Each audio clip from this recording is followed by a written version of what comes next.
Oh, it's so lovely to see who's here. Oh, I see Samson.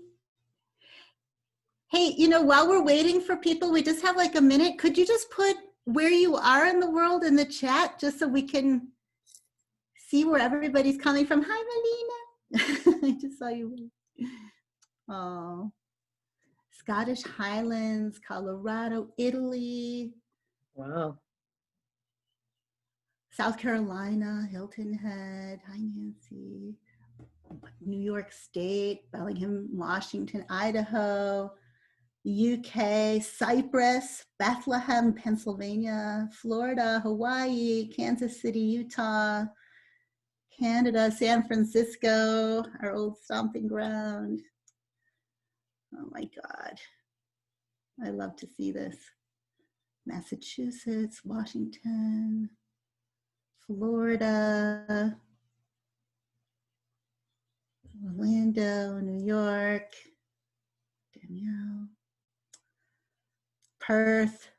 Hi, oh, another one of those amazing Australians who are waking up in the middle of the night to be here with us. Poland. Hi, Milena. Oh my God. Wonderful. Wonderful. Well, you can just keep pouring those in as people come. I'm sure people are going to trickle in. Well, I guess I'll just get started because we've got a lot to do today. Oh, Scotland, Michigan, where I went to school, New Mexico. Oh, another New Mexican. Okay. Well, anyway, I'm just so happy to see everybody here, including some of you who were not able to join us live for our first session. And I'm just so happy. Oh, Canada, another Canada person. Oh, it's amazing. It's amazing we can do this. That's like the one blessing of this pandemic is it's really giving so many of us this opportunity to connect with each other from all over the world. Okay. Oh, and I want to say to those of you who are going to be watching the replay for this or another one that we are going to figure out how to download what's in the chat and make it available for people who watch replays or just want to remember what was shared there. So in Bulgaria. So all that you're going to get to see if you watch the replay. Okay. One thing I really want to share is how much I've been enjoying the really beautiful, insightful, open-hearted comments, the poetry, the images that are starting to get shared on the Teachable site in the comment sections. So it makes me so happy to just feel our group coming alive in this way and to see how creative some of you are being already as you set up your personal wisdom wheels of integrity and you start to really play with this material. So for those of you who haven't yet been on the Teachable site, I really, really want to encourage you to do it. Come for a visit, read what your fellow journeyers are sharing there. And if you feel open to it, share about your own journey at home with us too, in any way that feels nourishing, right? Because so much of our journeys are going to actually be taking place at home between our sessions. So just a really good way for us to share our explorations with each other and actually get to respond to each other as well. So let me see. Oh, okay. So let me give you a quick review of what we're going to be doing during today's session. As you know, this is our first official kind of like teaching session, and we're going to be looking at the integrity theme of loving kindness. And since we only have an hour and a half, our main focus is going to be on this particular theme, okay? But we are going to make some time at the beginning to go over some practical things, and Mark's going to help us with that, and then to check in and get a taste of what's been incubating inside of us since our first initiation session. And then we're going to share a video that Kim and I prepared for you all today, where I'm going to be talking about like, what does loving kindness have to do with integrity in the first place, you know? I'm also going to pull the card and share who's come to sit in the collective seat of loving kindness. And then I'm going to kind of do like a little loving kindness riff, where I'm just going to share some of the reflections that came to me in relation to this theme and this particular wisdom keeper. And we're going to share this kind of a reflective video with you at each of our teaching sessions, just kind of so you get a sense of the rhythm and how this is going to go. And then after the video, we're going to have a nice and spacious open group share. And that I'm looking so much forward to, because it's going to be a time when any of you who feel inspired can share your own reflections on the theme of loving kindness or about our collective wisdom keeper that I will be pulling for us. And then before we sign off, I'm going to share a bit about, how you can get ready to call in the wisdom keeper who's meant to sit in the loving kindness seat of your personal wisdom wheel of integrity, which you will be doing at home in your own sacred space, in your own timing. Okay. And can we have the Teachable link again? Yes, we will make sure you get that. Oh, Mark already did that. God, Mark, you're so good. Okay. Okay, so before we get started, Pam, would you like to help us just kind of drop in and share some words of wisdom from two of my favorite wisdom keepers? Yeah, welcome everyone. Let's just take a few breaths. You can close your eyes if you want, or just have soft eyes. Settle into ourselves and arrive present here to enjoy and receive and connect.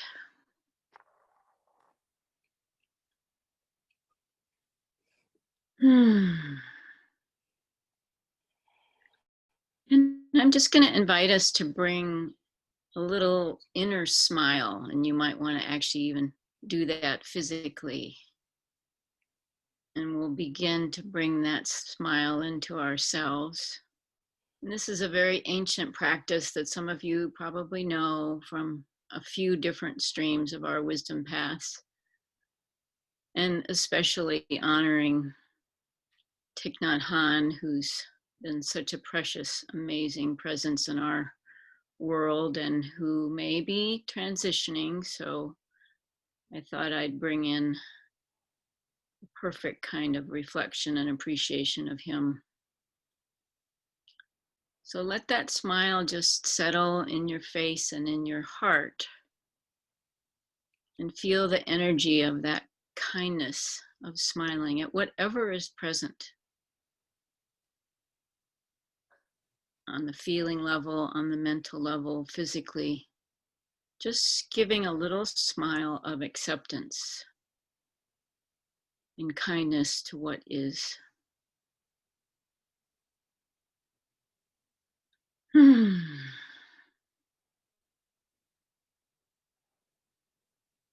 Letting the thoughts go a bit softer and gentle.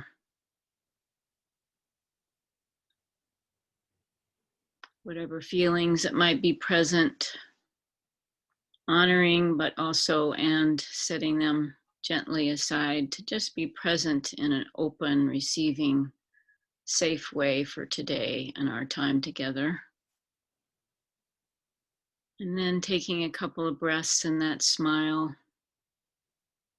into any place in your body that might particularly need it right now.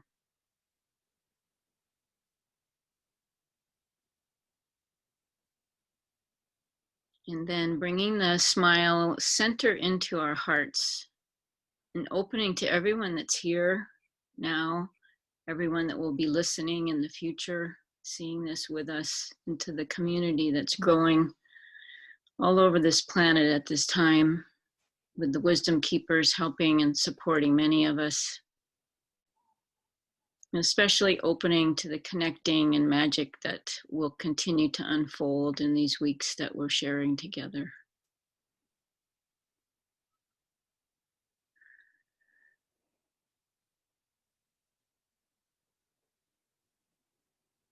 Taking a couple last breaths before we open up into the rest of our time together.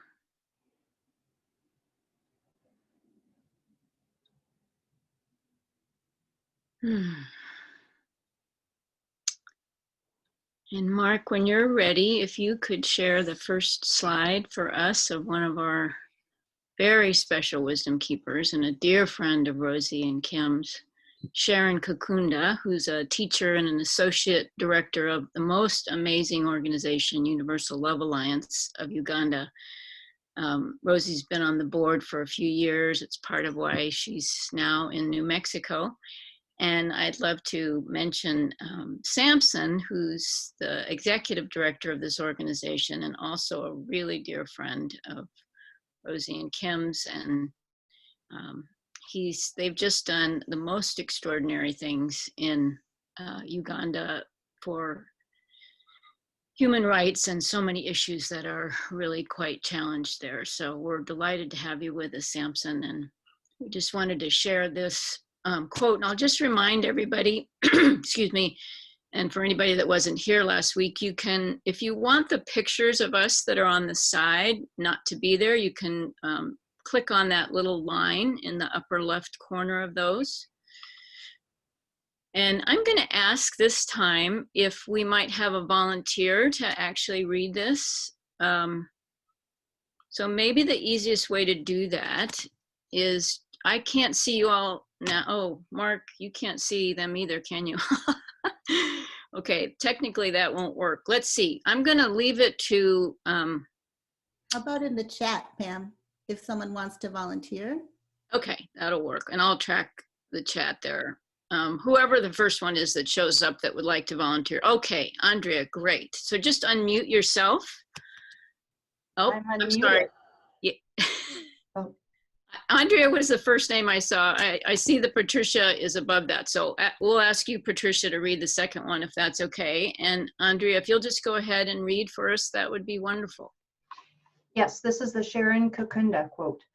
For me, loving kindness means embodying tenderness and showing consideration towards others.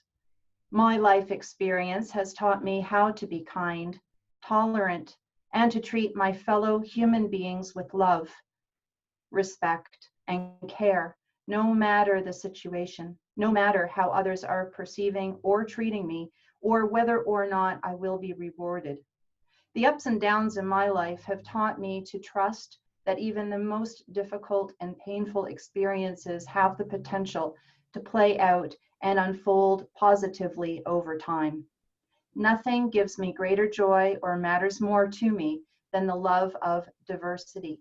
I am committed to nonviolence and am often looking for opportunities to work for justice. I have learned to say yes to all of who I am, even the parts of me that are not perfect. This has helped me become someone who is able to be loving, kind, considerate, inclusive, and respectful of others. It's lovely, Andrea. Thank you so much. And Mark, when you're ready, if you could show us the second slide. And this is our dear beloved Thich Nhat Hanh, as I mentioned earlier. And Patricia, if you are still willing, if you would read this for us, that would be great. Patricia Sill. It'd be my pleasure.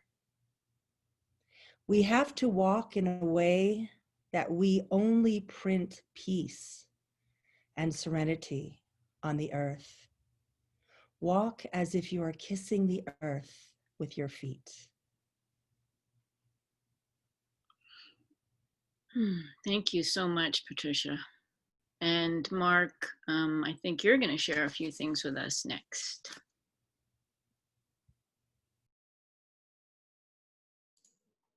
Indeed. Thank you, Pam, for bringing us in so beautifully, and Rosie for your magical presence. And just a big shout out to Rosie's beloved Kim, who's tucked away there, keeping an eye on the tech as well, supporting in the background. Kim, you're amazing. All right, fantastic. So welcome everyone from the 2 a.m. Perth Hills. And so what I'm going to do now is just take us on a little brief walkthrough, just for those of you that may have had some challenges logging into the Teachable website, or maybe you've just been a bit overwhelmed with getting in there. We thought we'll just show you very quickly. I'm going to screen share what the process looks like to log in, and then where you can post comments and things. And hopefully that will give a bit of space around it and make it a bit more relaxing and inspiring to jump in there. So I'll just do a quick screen share here. Okay, great. So now So this is the wisdomkeepersteachable.com website. The link will come in the emails that have been sent out to you. We've also popped it in the chat box. Now, when you get to this page at the homepage for the wisdomkeepers.teachable.com, you want to go over to the top right where you'll see login. And when you click login, we'll just take a moment as it loads up. This is where you'll be able to pop in the email address that you registered. Now, it's important that you're using the email address you registered with the School for Wisdom Keepers course in. Some people have signed up with Teachable for other courses with other people. It's a great platform that many use. So if you've signed up with Teachable before, there may be a chance you have multiple accounts. So it is really important that you're signing up with the email and password that you used for the Wisdom Keepers course.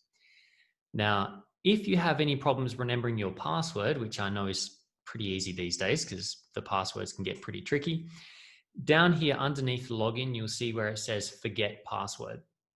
So all you need to do is click forget password, and then what it will do is it will send you out a reset link to the email you registered with, and then you'll be able to click that and go in and change the password and get yourself in there. So that's how you take care of that one. If you're not sure if you've got multiple Teachable accounts and you've got a couple of email addresses, what you can actually do is click forget password and send to both of the email addresses, put them all in, and it will send out whatever passwords are available so you can try them all out. But for most people, you should just have the one. So once you've got in there, you just click login.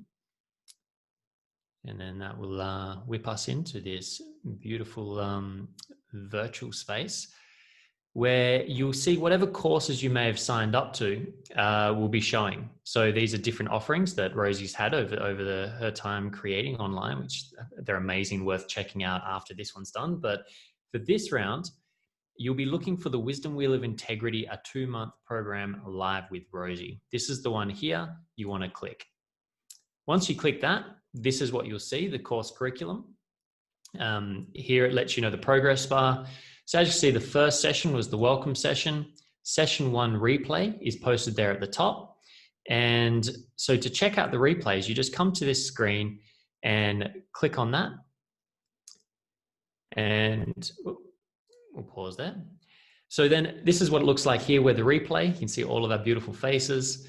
And then what's super cool about what Rosie's created here with Teachable is put in the comment section underneath, because it is a bit tricky. We always want a place where we can connect, but social media and Facebook are not always the healthiest places to do something as intimate and connected as this. So, and also some people have different feelings about social media and what they're willing to use. So this is kind of the safe and sacred ground for the Wisdom Keepers deep dive we're doing at the moment. So underneath the replay, what you'll see is we've got 9 comments so far. And, you know, a lot of you have been posting some amazing things, and you see Rosie's in there as well, where she can read those and reply, and we'll all be kind of interacting there. So if you're watching the replays, you can comment on the replays by just popping in a comment and then clicking post. So it's very straightforward and super awesome. Once you've finished that, you can click complete and continue. That will take you to the next step of the course. And that's essentially how you navigate your way through the Teachable course platform. Now, what's super cool is Rosie has created this document, initiation related shares from the group. So pictures, playlists, poems, etc. Use your imagination. It's a place to kind of share together in the comments section. So this you'll see on the left here, the menu, session 1 replay. It's the section after that. This is the great spot to share your contemplations, your breakthroughs, insights, creativity. If you scroll down again, you can see where Andrada, you've posted here beautiful little posts, and you can share images, etc. And again, yeah, you can share all kinds of pictures and images, whatever's inspired to be able to share in there. And that just means that we can all come here and scroll down, and it's a really inspiring way of being able to connect and feel each other in the course and in that space. Beautiful. So there's lots of other information there getting started, and you'll be able to just scroll down. Module 2, loving kindness. That's what we're doing today. So after today, session 2 will be uploaded by the Magical Kim. And this is where you'll be able to watch the replay, and there'll be a sheet for you to be able to comment and reply and all that kind of jazz there. So that's Teachable in a nutshell. If you have any challenges, this is where you want to go. If you have any challenges with Teachable as a platform, so that's challenges with logging in, challenges with navigating and using it, then I'm just posting in the chat now the support link to Teachable. If you want to visit this one, this is where Teachable have a whole lot of support documents and information that can help you know what to do in what situations. Rather than going through Rosie, who's then going to have to look in here anyway. If you check in there first, often you'll get the answers quite quickly. Now, if you don't get the answers to your problems here, then you can always write to Rosie, send an email. We won't be able to do the questions and tech support in here today, but you can send an email through and Rosie or one of us will be able to help you to make sure you get on board. And the last part to share is if anyone hasn't got their deck yet, and again, with logistics and things, it's always a bit tricky at the moment. We will begin to start needing the guidebook of the deck as we start going forwards. If you find that you're in need of the guidebook, you haven't got yours yet, then you can still go into Amazon and order the Kindle, so the digital version of the guidebook. It is $8.60 US, but it's a great investment. That means you'll then have it on hand instantly, straight away, and you'll have it digitally in the future as well. So, and the link to that is in your welcome email, where you'll be able to, or not, maybe it's not. I'll tell you, I'm going to share it there in the chat, just so we have everything linked in there as well for the future replayers. All right, fantastic. Oh, and the last thing to mention here, which is when it comes to the comments section in the Teachable website, I'm just noticing the 2 a.m. delay in my brain and words, so bear with me on that one. With the chat section in the Teachable, if we just keep in mind that we're coming from all over the planet, everyone speaks many different languages, and English has become the kind of the default that we're using. But from that point of view, if we can really just be really aware that it's about the quality of our sharing, the vulnerability and the magic and the creativeness that we share is what is really matters in this case. It's important that we're not worrying about our spelling or the grammar or all that kind of stuff, you know, so feel free to be able to express yourself in there without worrying about those kind of constraints. Beautiful. So I think we covered it all there, Rosie. How did that sound? That was amazing. You really got it all in there. And I appreciate what you said too about, you know, we don't want to worry about spelling or anything like that. You know, if you have something in your heart and you want to share it, just do it. Okay, well, let's see. We're running just a few minutes late. I was thinking that we would have some time to check in with each other just about how we're doing right now, and maybe share just a few words about what inspired you since our last session. And it could be about your wisdom keeper that's sitting in the heart of your wisdom wheel, or it could be about our collective wisdom keeper of imagination and illumination with the shadow of confusion. Maybe some of you, I know that some of you ended up with the same wisdom keeper, or whatever feels right and resonant for you right now. And I'm thinking, because of time, let's keep this in the chat.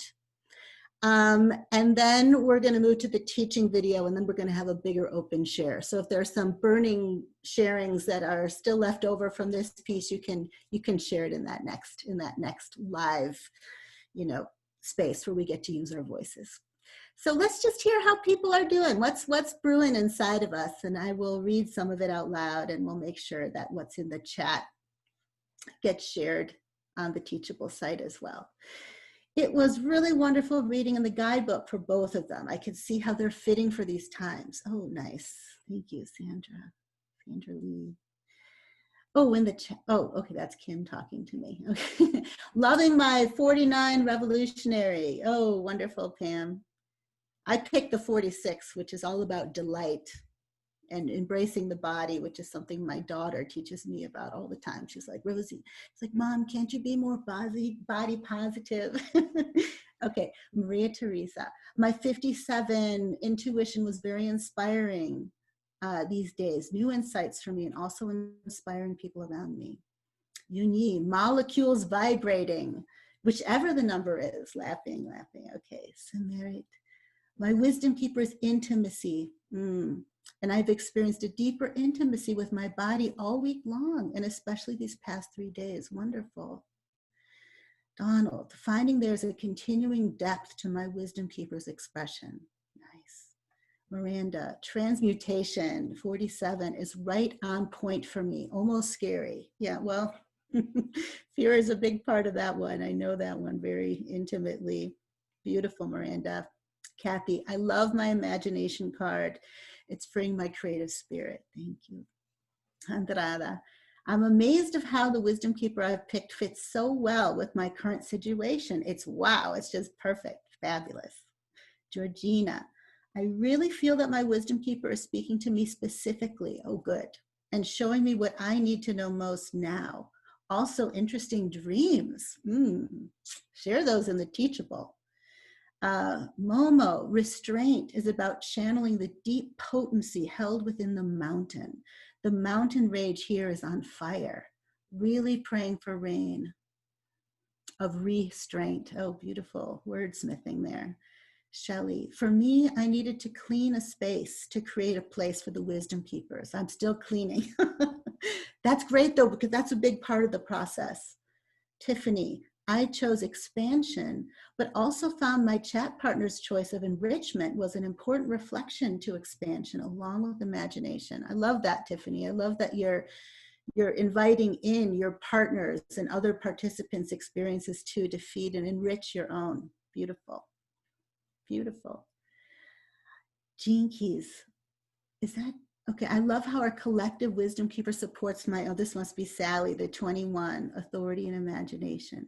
Sarani, I feel like my wisdom keeper intimacy is close to me and we know each other well. And I feel like imagination is not known to me deeply yet.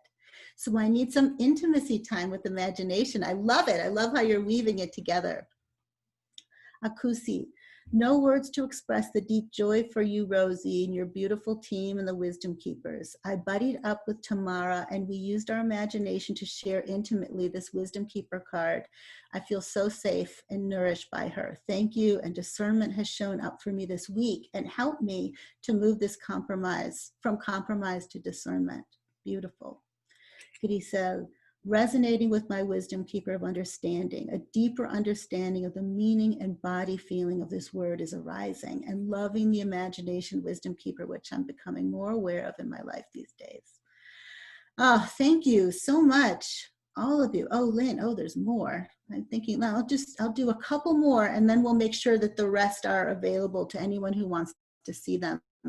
Lynn, my wisdom keeper commitment 29 was exactly what I'm experiencing right now. Amazing timing. Wonderful. Gina, had an amazing clear dream that whispered to me that it was time to forgive myself. Being burdened with decades of guilt about past mistakes, upon awakening, I felt relieved and filled with bliss. Now I know that I'm innocent as charged by my inner being. Beautiful. Oh my God, thank you all so much. Oh, it keeps coming and I'm having a hard time moving on. But I'm going to do it just to make sure we have time, but maybe we can come back to these as well. Okay, so now we need to jump in and share the video that Kim and I prepared especially for our time together today. And in this video, which is going to take a little over half an hour, I'll be sharing what loving kindness has to do with integrity. And I'm also going to share, like I said before, the wisdom keeper who's come to sit in our collective seat of loving kindness. And then I'll share some personal reflections that I've had, mostly just kind of to help us get warmed up to the theme. And you'll see how each of these themes can be like this portal into all kinds of life arenas, because I really go on quite the free associative journey here. And there's even a point, like that's about halfway through the video, I just watched it again last night to remember what I said, where it may actually sound like I'm coming to a close, but I'm not. I just keep going. And that's kind of how these themes can be for us. So I really hope you get something out of the reflections, and that at the very least, you experience them as catalysts for your own. And remember, the video sometimes when we start gets a little glitchy or out of sync at first, but eventually it should smooth out. And if there are any serious issues, you can just give us a heads up in the chat, and I will let Mark know through his WhatsApp, because he won't be able to see what's happening because he's sharing his screen. Okay, Mark, so you want to share the video? Absolutely. Okay, well, enjoy, everybody.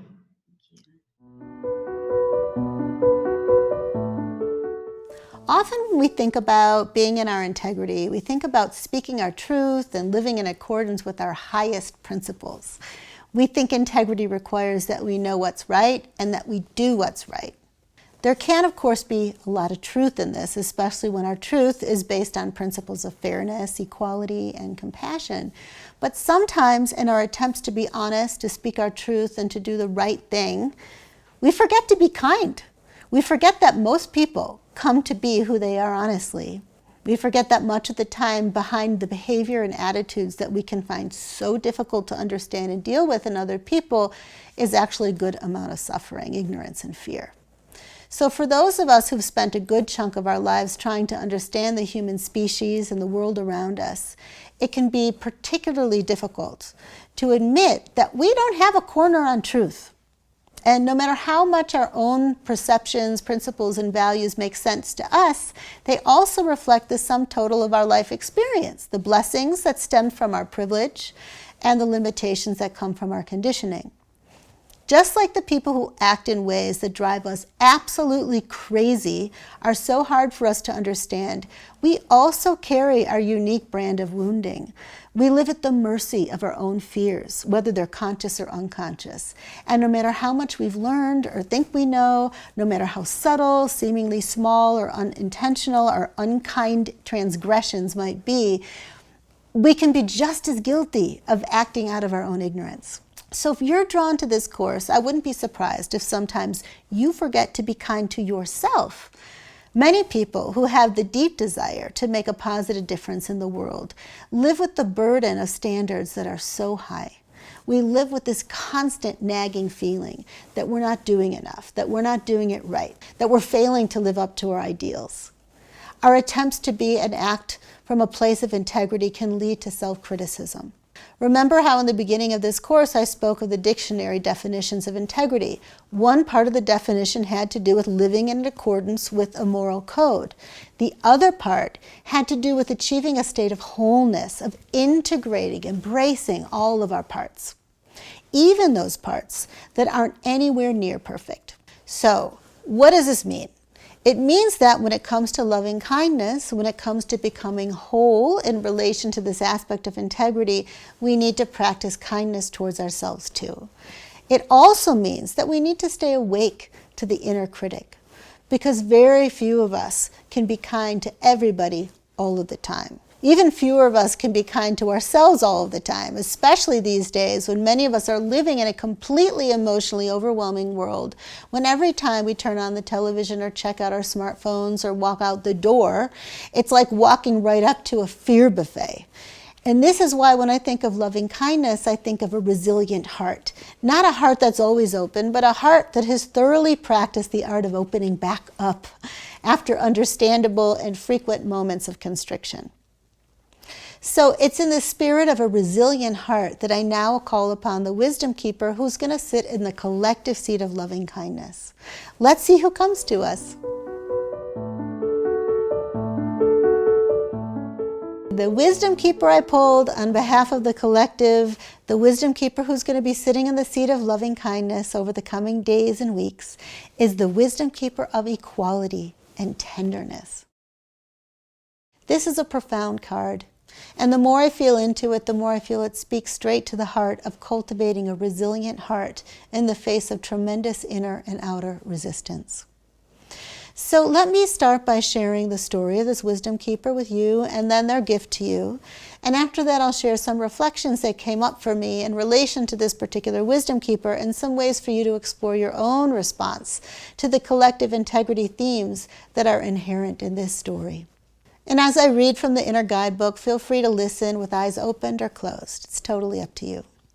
From the point of view of the human heart, all humanity is one family, by Richard Rudd.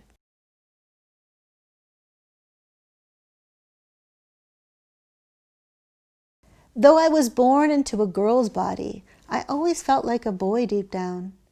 My family was conventional. My father worked, my mother took care of the children and was completely dependent on him financially. He often treated her disrespectfully and with cruelty, as if she were weak, overly sentimental, and only nice to look at. As I got older, I saw men like him ruling the world, so I rejected my father, the patriarchy, as well as the boy in me.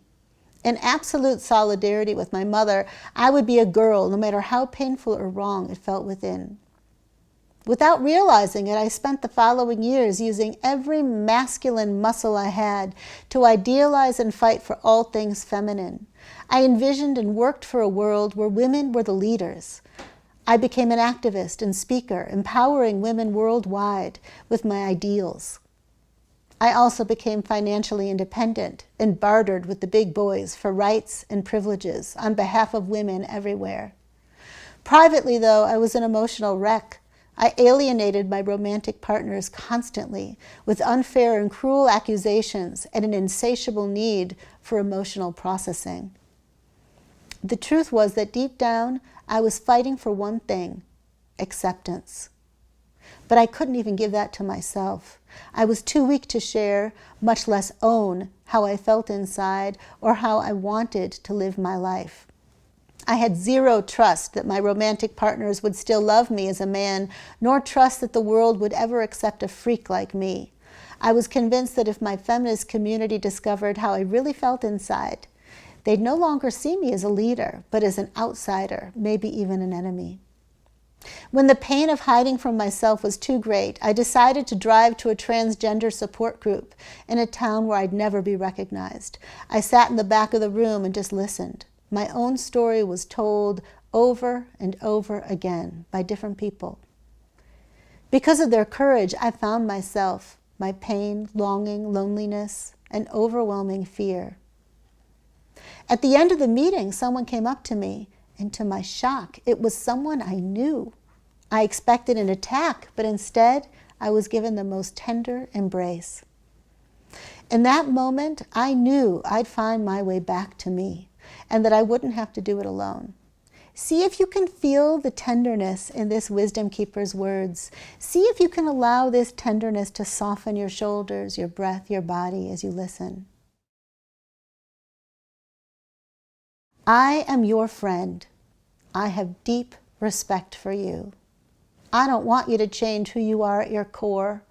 You are a completely unique, worthy being, and there is a place for you in this world of ours. I see you with deep tenderness. It is time to take your place with pride, humility, and profound self-acceptance. When you look at yourself, see your weakness and vulnerability as your strengths. When you look out at the world, see beyond polarities, beyond gender stereotypes, beyond patriarchy and matriarchy. Aim your eye towards synthesis, to the entire continuum of beauty available to all of us. Equality is your birthright. You and me, we are family.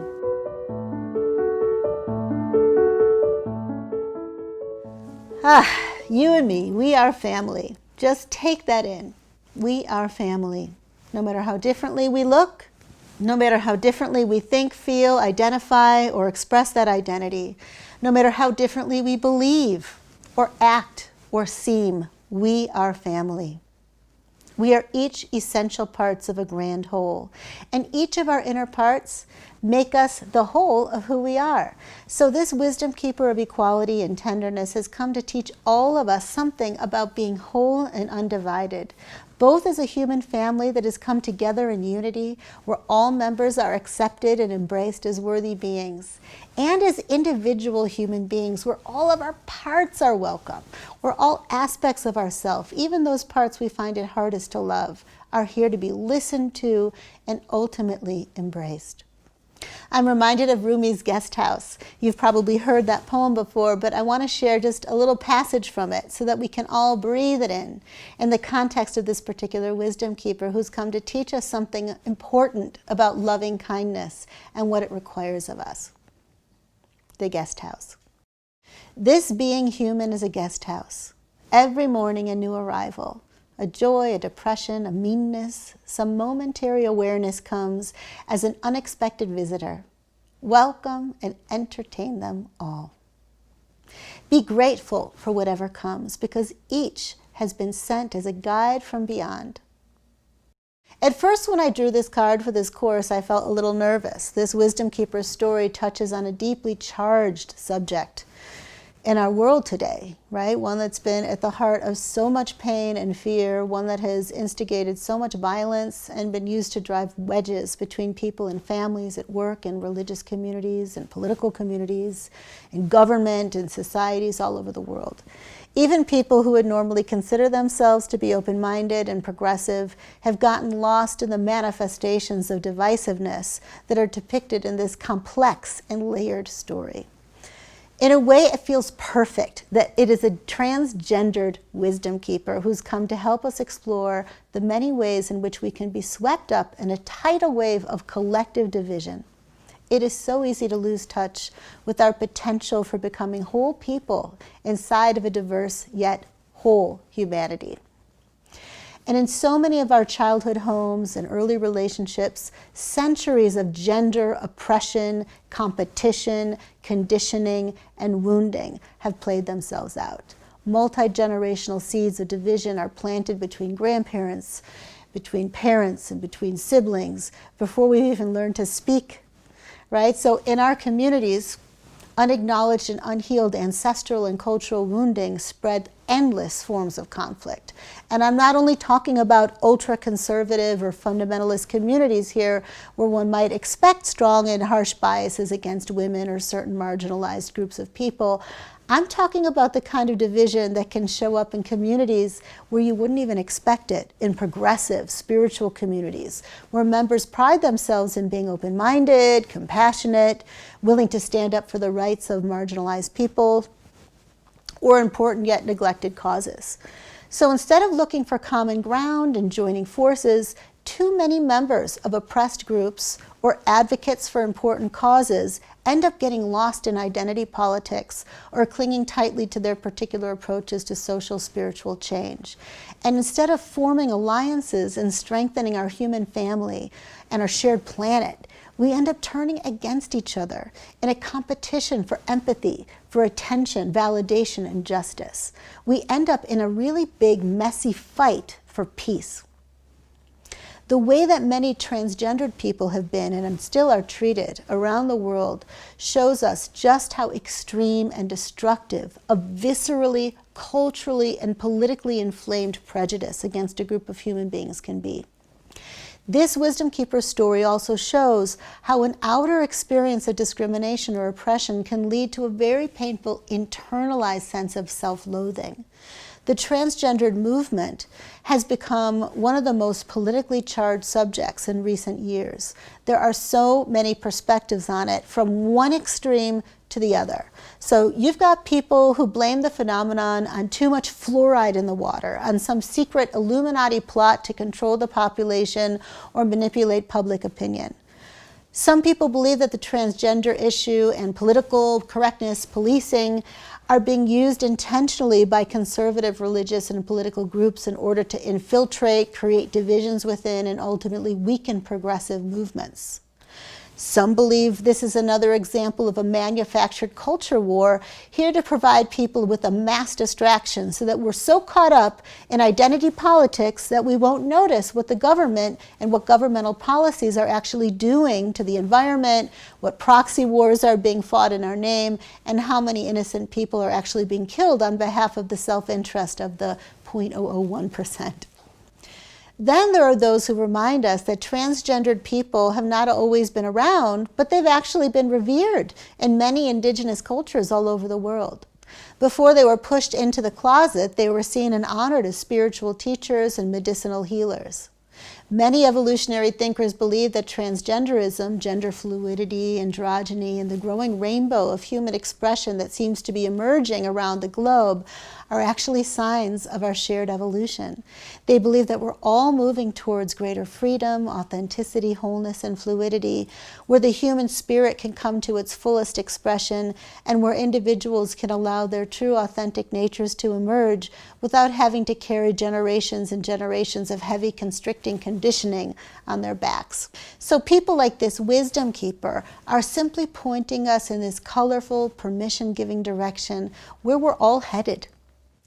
However you happen to look at transgenderism, and wherever you fall on the gender identity expression or orientation continuum, I'd like you to look at the ways in which you can relate to this wisdom keeper, this human being.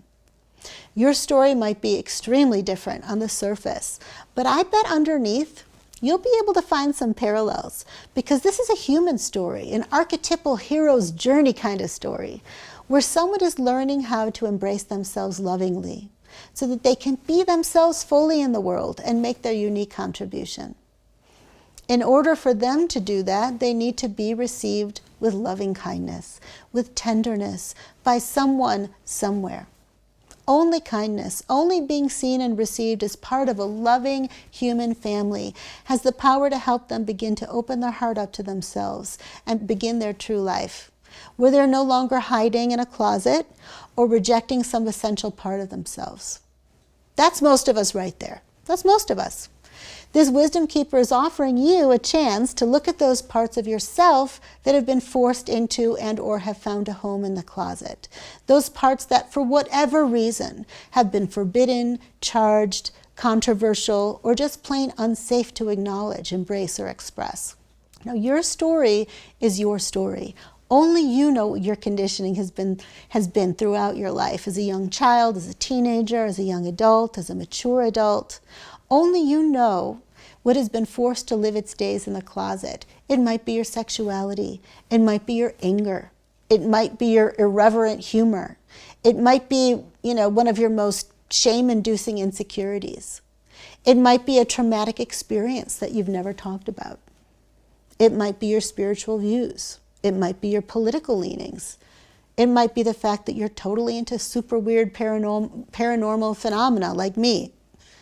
My guess is that some of your passionate, talented, glorious light has also been hiding in the closet, if not now, then at some point in your past. Now, one thing I've found, and you might relate to this, is that things aren't so clear-cut. Certain aspects of yourself may feel safe to express in one environment or community, but then not so safe in others. And if you're like me, you may have a pretty big range of possible expressions. So some people, for example, know me as a super social being. Others know me as a total introvert. A few people know me, really well, know me as an absolute goofball. One of my cousins once described me as a very serious person who almost never speaks. And I bet that's not your impression of me right now. I can hardly shut up. So anyway, this is why you'll rarely find me happily throwing big birthday parties for myself, where all of the different people that I know from all walks of life gathered together in one place. Anyway, so it makes sense that each of us has a very unique, often winding, confusing, and chopped up path towards finding and expressing our true nature. So here's another example from my life. One of the most painful and confusing true nature struggles I experienced was when I was in the process of making a decision about how I wanted to give birth to my daughter. Now, my parents were very caring, responsible people who'd grown up with largely mainstream values. My dad was a traditional pediatrician, and even though my mom insisted on not receiving pain medication during the delivery of both of her daughters, which was actually a big deal at the time, both of my parents felt extremely strongly that I should give birth in a hospital. Anything else to them was not only scary, but a deeply irresponsible thing to do. Making a choice like that to them was the equivalent of like putting my baby and myself in harm's way. It would almost be like unforgivable. And then on the other hand, I had spent 8 years of my life working within a highly alternative community where the ideal birth experience was supposed to take place in the ocean and end with an orgasm. Or at least it would happen at home in a hot tub and require no medication. So to this particular community, the spiritual community, birth was supposed to be a natural process, something to be trusted and surrendered to. Sometimes hospitals were needed, but those were rare cases. Most often, hospitals were guilty of treating pregnancy like an illness and initiating a cascade of interventions that could lead to all kinds of complications that would ultimately or could ultimately be harmful to both mother and baby. So in this environment, intentionally choosing a hospital birth and pain medication was seen as the deeply irresponsible thing to do. Oh my God, it took me a really long time to cut through these two potent streams of opposing conditioning and find the approach that was right for me. The approach which would necessarily include the humbling realization that I, and most birthing mothers learn at some point, ultimately had very little control over how my baby was going to be born. I could certainly set my intentions and provide the best possible conditions to support those intentions, but then I'd have to let go and surrender. My daughter's birth, of course, was not the first or last time or the only life arena where I've had to learn that very humbling lesson. My point in sharing this personal story with you is to show how we can feel pulled, prodded, and shoved in so many directions depending on where we come from, who's around us, and what we're trying to accomplish, including survive. It's not easy to be a multifaceted human being trying to navigate our way through a pretty crazy world when so much is at stake. When we might be thrown out of the proverbial tribe for being or expressing who we are. Or worse, this is probably also why I was so attracted to human design all of those years ago, which is essentially an authenticity practice, and why I was ultimately led to the Gene Keys by Richard Rudd, which, if boiled down to its essence, is a kindness practice in the face of our personal and collective shadows.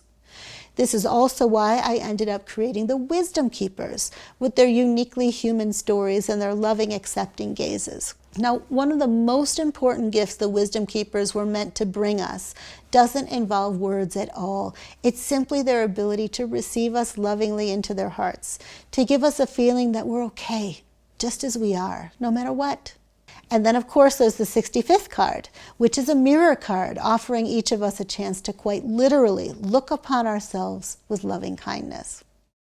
So all of this is just to say how happy I am that the Wisdom Keeper of Equality and Tenderness came to us and will be an Integrity Council member, sitting in the collective seat of loving kindness. So I'm going to place this Wisdom Keeper in this collective seat of loving kindness on behalf of all of us.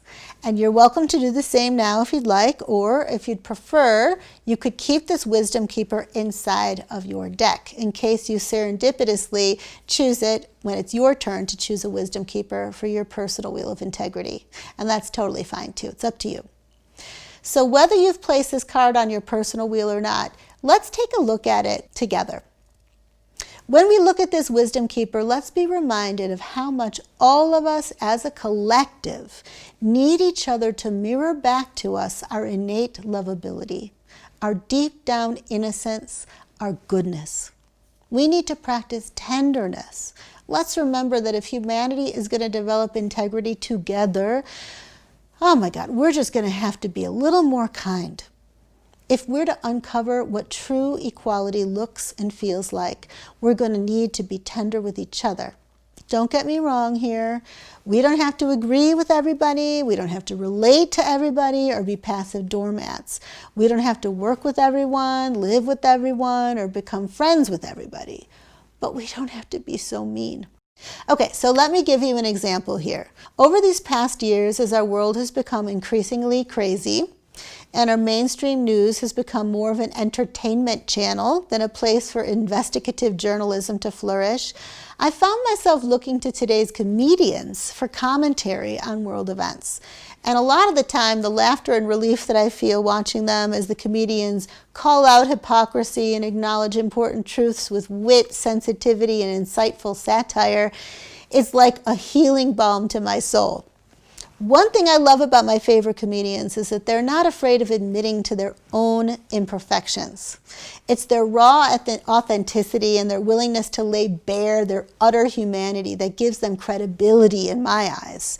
I'm not saying that no comedians are in the business of hiding some supersized weaknesses, but I do believe that on the whole, The self-berating comedic profession has a better chance of producing people of integrity than the conventional political realm, where politicians, in order to survive, are forced to project an image of absolute perfection going back to the day of their birth. It's crazy. So in my opinion, that's a total recipe for integrity disaster. Still, there have been times when I've also encountered my favorite truth-speaking, keenly insightful comedians who stand on compassionate political platforms resorting to a level of meanness that has left me feeling kind of uncomfortable. When insightful and satiric commentary drops to a personal level of viciousness, when public figures and their partners and children and their appearance and personal inadequacies are just ripped apart for everybody to see, when their right to exist on the planet is seriously questioned, something just doesn't feel right. And it doesn't matter how humane the political platform of the comedian is or the important point that they're trying to make. Something about that whole situation just feels bad. It's like my integrity antennas go like, ick. These comedians are, of course, only showing us what we do in our own lives, right? They're just doing it on a much bigger scale on the screen in a way that allows us to have a laugh at other people's expense without actually feeling responsible, because we're not the ones saying the words. But what we're doing by laughing and by tuning into the show is we're giving our consent. We're joining the meme team. We're participating in a subtle form of cruelty that's not really good for our integrity health. And these comedians are holding up an integrity mirror for us. They're asking us to refine our taste and our ability to discern between the kind of truth-telling that changes the world for the better and wakes people up, and the kind that, even if it's hilarious, and it often is, just brings us all down, you know? The truth is that many of us who'd otherwise be funny in a gentler way get mean when we're feeling afraid, exhausted, exacerbated, desperate, and disillusioned. And there are so many reasons for all of us to be feeling that way, including today's hardworking comedians who can't even, take a 7-hour vacation without missing out on some seemingly essential and crazy-making piece of news in need for their commentary, right? If we're really wanting to develop our integrity muscles, it would behoove us to do a little check-in now and then and see how we're living up to our loving-kindness ideals. Sarah Silverman is one of my favorite comedians who I think has done a particularly good job of transcending the political and social divide and climate that's just currently spreading around the globe. So while her comedy often addresses social taboos and controversial topics like racism, sexism, politics, and religion, and she's about as irreverent as they come, she's gone out of her way to connect with all kinds of people, especially the people whose worldviews are very different from her own. She uses her humor and her understanding that people have more in common than we think, including the love of laughter, to break down defenses and open hearts. She understands that not everybody may agree on every social issue or who should be the leader of a country, but most people know what a bad case of diarrhea feels like. And in the end, most people know what it feels like to care about somebody deeply and how good it feels to be loved. So that brings me to my next point. Being honest about areas where we can improve doesn't give us the license to treat ourselves like crap. We don't have to be mean or cutting towards ourselves either. Being willing to pick up the piercing blade of love and truth may be necessary these days, but we need to be sure that we're not using that knife in order to cut off rejected pieces of ourselves and throw them in closets.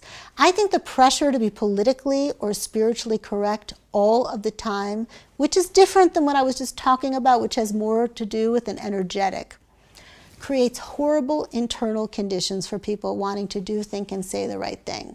The desire to think and speak perfectly can make self-honesty and inner inquiry impossible, which ultimately makes true, authentic dialogue impossible, which ultimately makes lasting relational and collective healing impossible.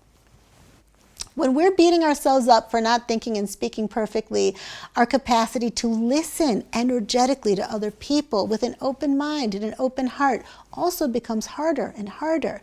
We start to listen just for the words, right? Our minds are like totally consumed with assessing whether the words that are spoken are the right ones or the wrong ones, whether they're reflecting the right values or the wrong values. And as soon as we're in that In that state, our interactions with the people who are different from us can only result in diminishment, rejection, and exclusion. No matter how high our ideals, if we can't be ourselves, if people feel essentially unsafe being who they are in our presence, we can't transform this world into one where people are treated and honored with equal reverence. Right? We can only create new, increasingly specialized and differentiated versions of the same old crap.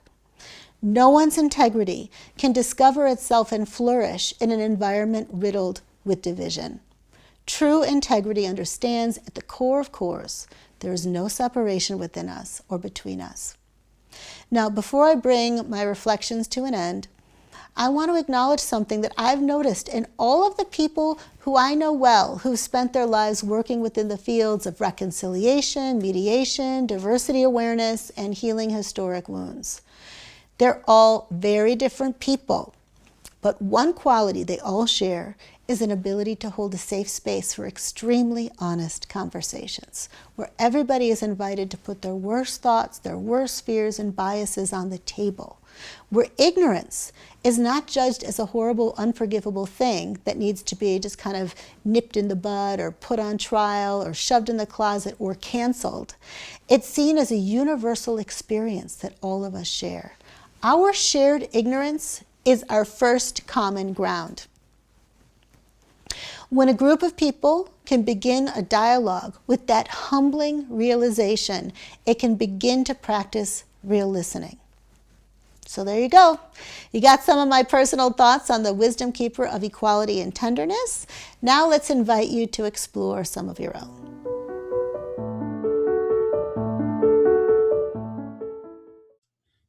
You're all still here? Oh my God. Can you hear me okay? Yes. Yeah? Still Okay. here. Good, good. Okay, well, I've certainly talked enough about loving kindness, so soon it's going to be time to just open up the space and welcome your voices into the circle.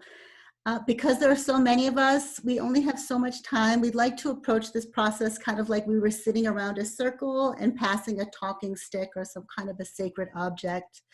If or when you feel called, see if you can hone in on the essence of what you'd like to share.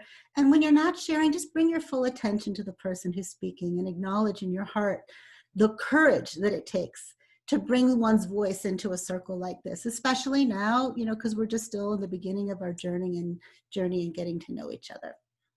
And I'm also thinking it could be nice if, like, after someone speaks, we can each find our own way of just letting that person know that we've received their sharing. So you might want to wiggle your fingers or put your hand on your heart or give a little bow, whatever feels natural to you, just so we let each other know that we're really appreciating what's being offered into the field between us. I don't know if Mark and Pam want to share anything before we open up the circle. I think you've covered the guidelines for sharing and listening, Rosie, so I'll just pass it on. Okay, good. Beautiful. Yeah, absolutely. So as far as the tech goes from this side, all of you attendees, we can't see it as a host, Rosie, but for you attendees, you'll see under the participants section, there should be a button to raise your hand. So let's give that a crack and see how that goes today. So if you'd like to share and bring your voice into the circle, just click raise your hand and I'll be able to see that, and then we'll invite you on to share.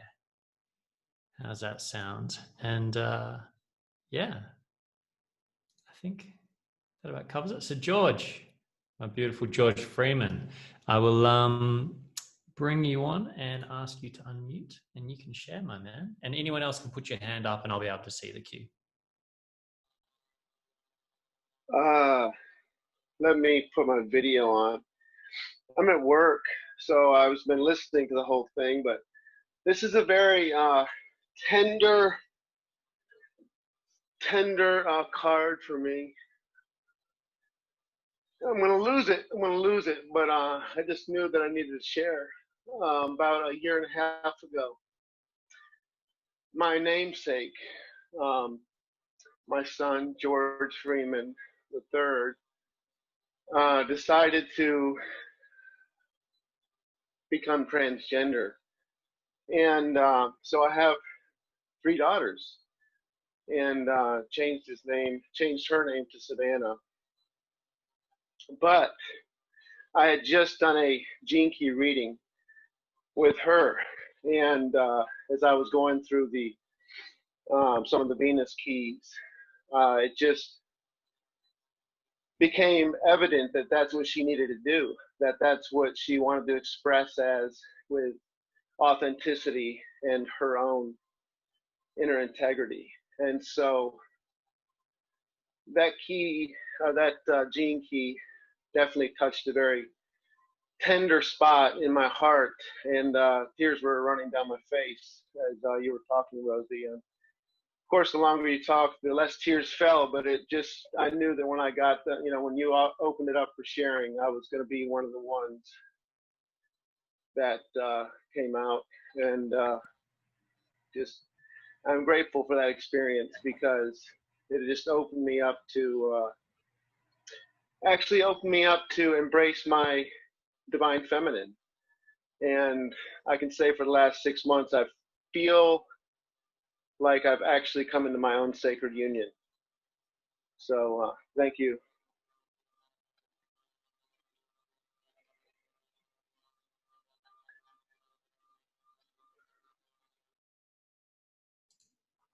Beautiful. Thank you, George.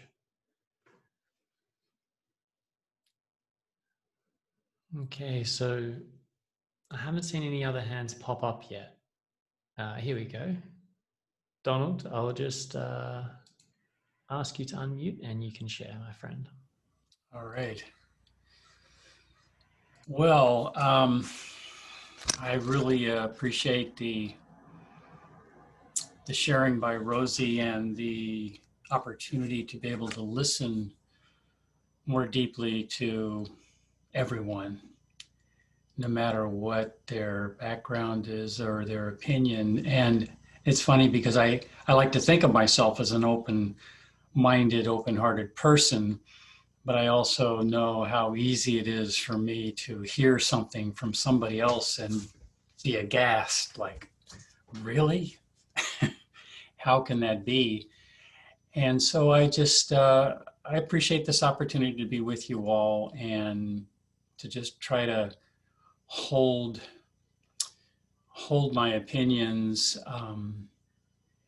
in a balanced way, even while I'm trying to listen to everybody else. And I realize it's going to be even at this point in my life, it's going to be an ongoing pursuit, and I'm grateful for that. I remember a particular experience I had once. I was in an intimacy workshop, and the instructor, which I won't name, of course, was actually, I realize in retrospect, was testing me by telling me all these incredible things she wanted her partner to please her with, without her having to do anything in return. And it made me realize or react like, wow, where's the balance in that? And the opportunity for me was just to be open and listen and appreciate that we all have our needs. We all want to be loved completely and unconditionally.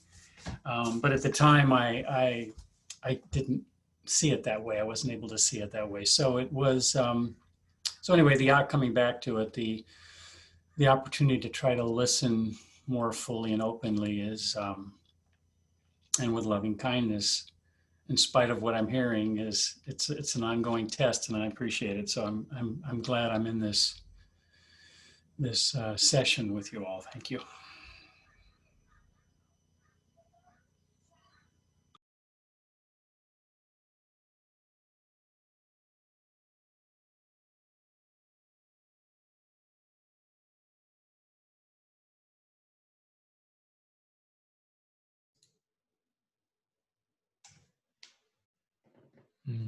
Thank you, Donald.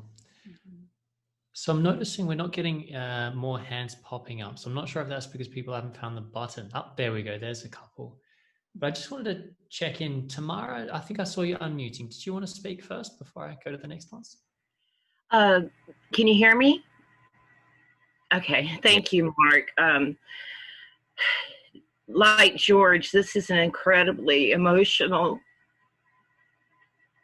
card for me. And I have a grandchild who's transgender, who was born female. Beautiful child, gorgeous child.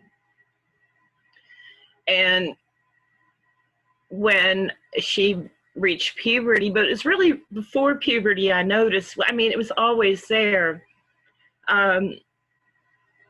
He came out and is now 18 years old. So for the past 5 or 6 years, it's been this transition for me of how do I go from loving this beautiful little girl to now loving this beautiful young man. And I love this child beyond words. And I had so much fear in regard to their future and their life, and the inequalities and the biases and the hatred that they would receive in this path for this gorgeous, perfect human being filled with light and love, so talented. So all I can do as a grandparent is support him, to love him, and to encourage him to achieve his potential. So this card, this placement in loving kindness for me is so meaningful, and I appreciate it so much. And I thank each and every one of you for the safety that I feel in this container to be able to even talk about it, because I feel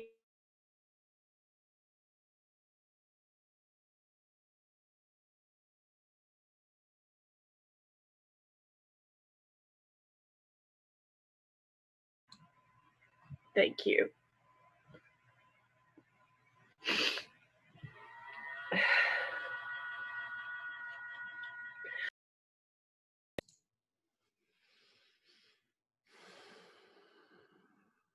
Thank you, Tamara. I just want to invite Jen Holterman. Just clicking to, you'll see a button asking you to unmute if you want to hop in now. Hello.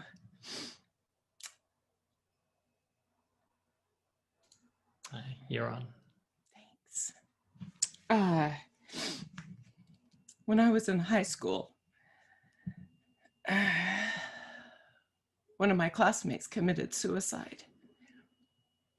And I heard my mother say, Julie was gay,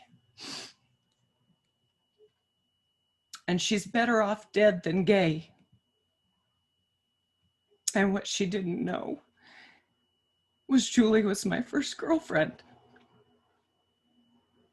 And in that moment,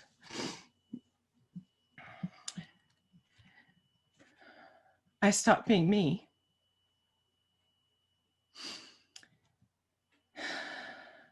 And it took 3 marriages and divorces for me to come out and be me fully.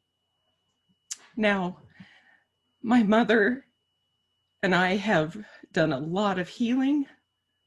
And even though she is still a very strong member of a very patriarchal religion, she loves my wife and she accepts us as part of the family. But my son is struggling with some of the abuse and the pain that he experienced as a child. And when we had a conversation just last night, the things that he was speaking about that harmed him, that were inflicted by these men who were very, very domineering and very abusive. He said, why were we in that situation? And I realized every justification I had was because I was denying my truth of who I was. I put my children in abusive situations and myself in abusive situations because I didn't accept that it was okay to be me. And even though I am out of the closet and I am happily married, and my wife and I are very open and supportive, and we talk openly with my son and his beloved wife, it doesn't change that my choice and my denial of who I am has led to a lot of scars. And I have judged myself very harshly for those choices.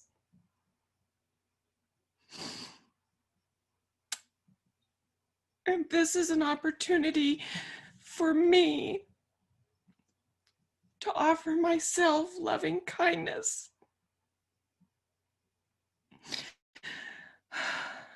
Because I didn't know it was okay to be me.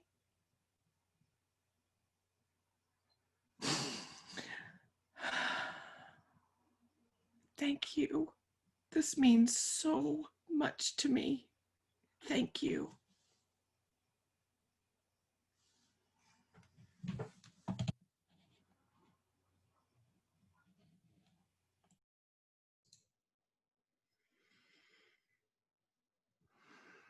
Thank you, Jen.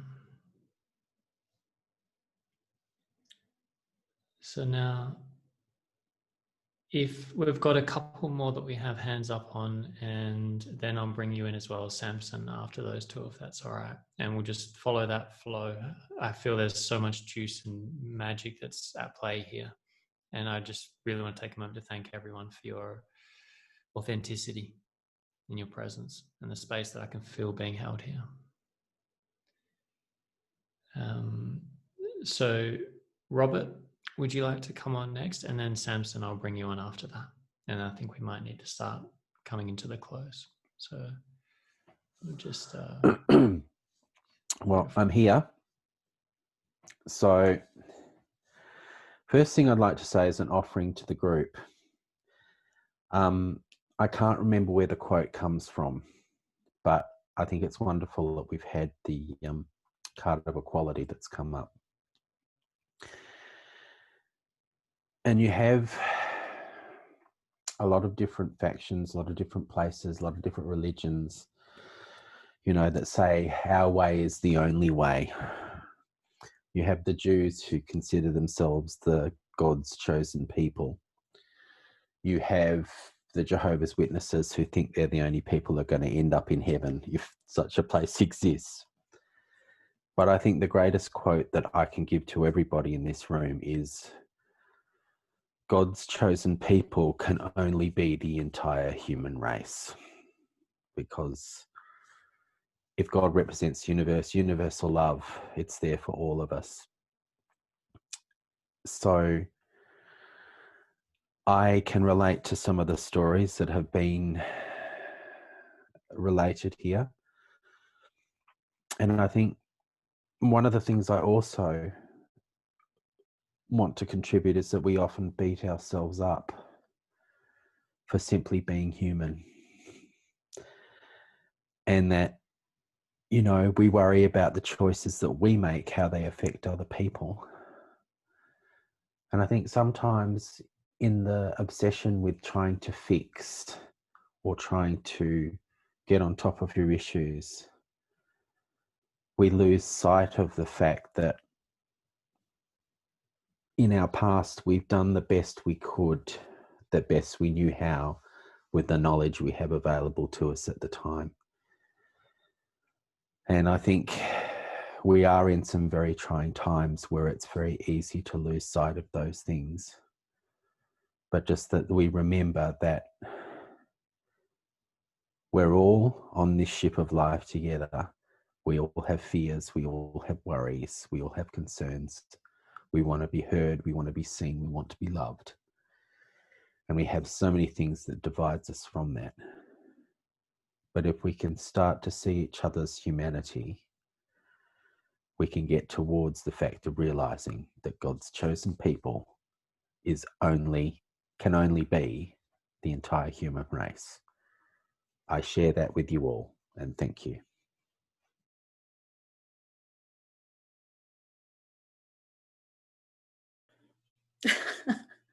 I don't know if I'm going to make it. Thank you, everybody, for your shares. I feel so honored to be here amongst you.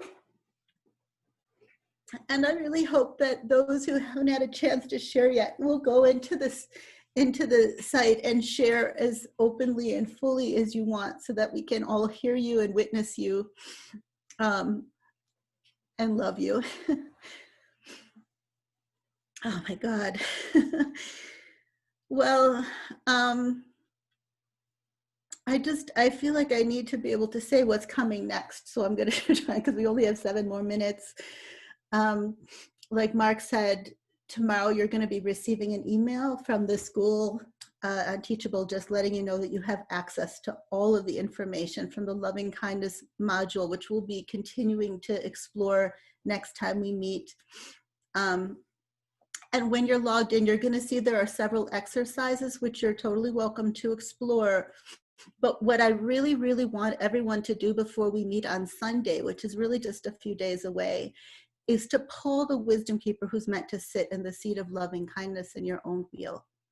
And I recommend that when you do it, this time you do it with your eyes closed, or you do it with them face down, so that synchronicity can be working for you and you end up feeling like the wisdom keeper is choosing you as much as you're choosing the wisdom keeper.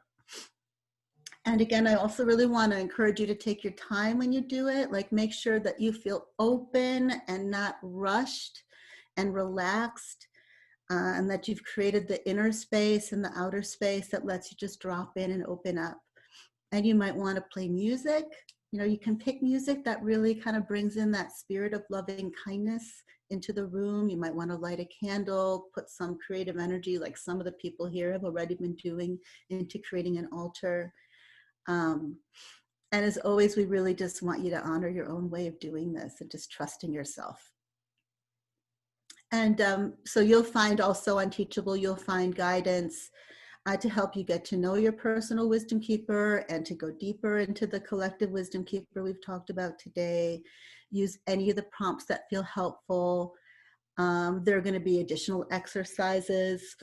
If you do choose to do any of them on your own before we meet, I recommend that you explore the inner smile meditation one, which Pam already brought up and brought into the room with us, which I'm so grateful for. And then the others we'll be exploring together on Sunday. So if you want to be surprised, just don't peek. And when we meet on Sunday, you're going to also have the opportunity to share your personal discoveries with each other about your wisdom keeper of loving kindness. And then remember, just, you know, bring your sharings to Teachable. So we actually have a chance to respond and interact with you as you share, which, as you can see, is going to be limited with so many people and so little time during our live sessions. So Mark, were there any practical things for us to remember? I'm also kind of in my periphery seeing that there are people sharing in the chat, so there might be things there too. Yeah, I have to say it's a tricky river to ride, these rapids, when all that juice just got opened up so beautifully. You've done amazing, Rosie, in bringing that in there. I've just shared a link. If you have any challenges, as mentioned before, in accessing the Teachable site, check out the Teachable user support information first. If you still can't work it out, then please do use the contact page on the wisdomkeepers.net website. I've shared that in the chat group there. So any tech questions, how to use the course, how to get onto it, etc., you can get in touch with Rosie and the team through there.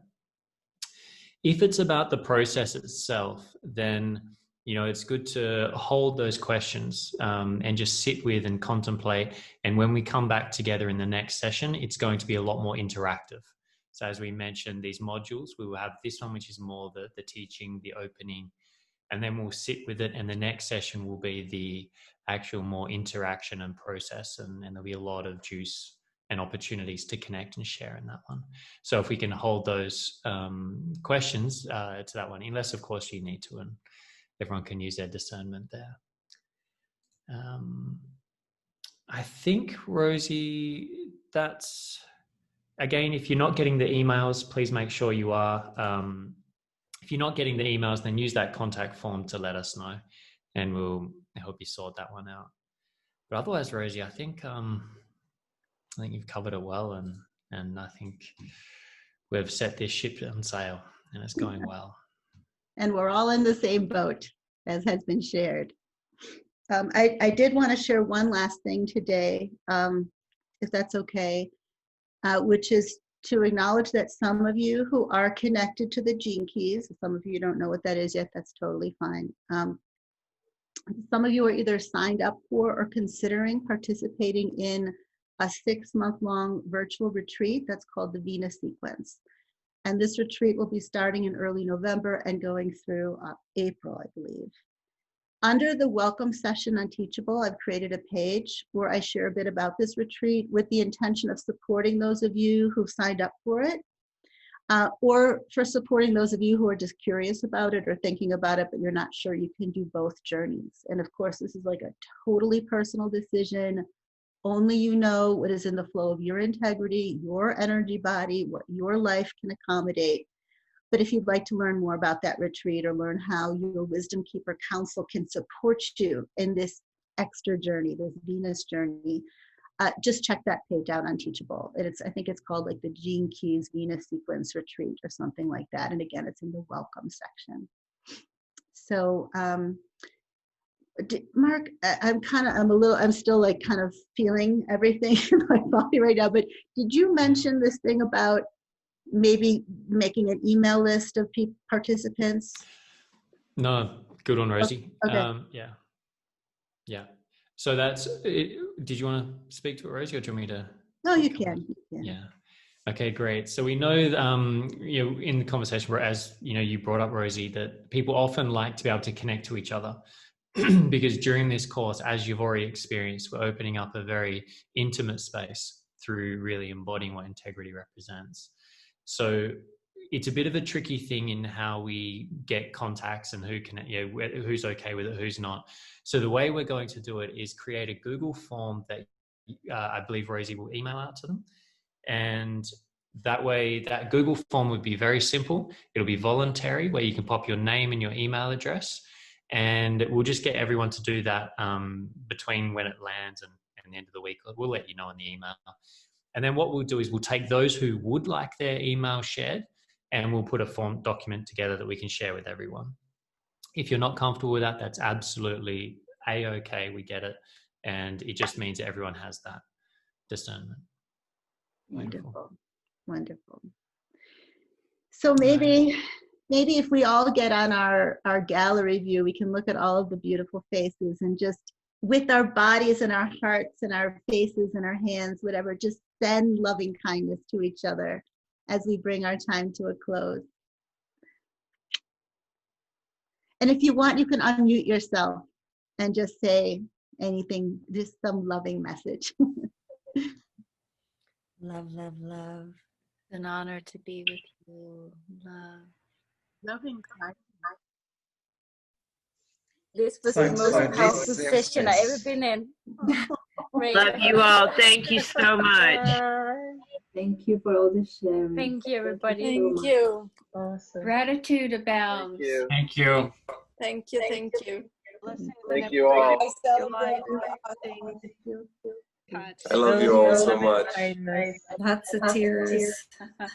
Almost everybody. Much love. Yes. Stay safe, Samson.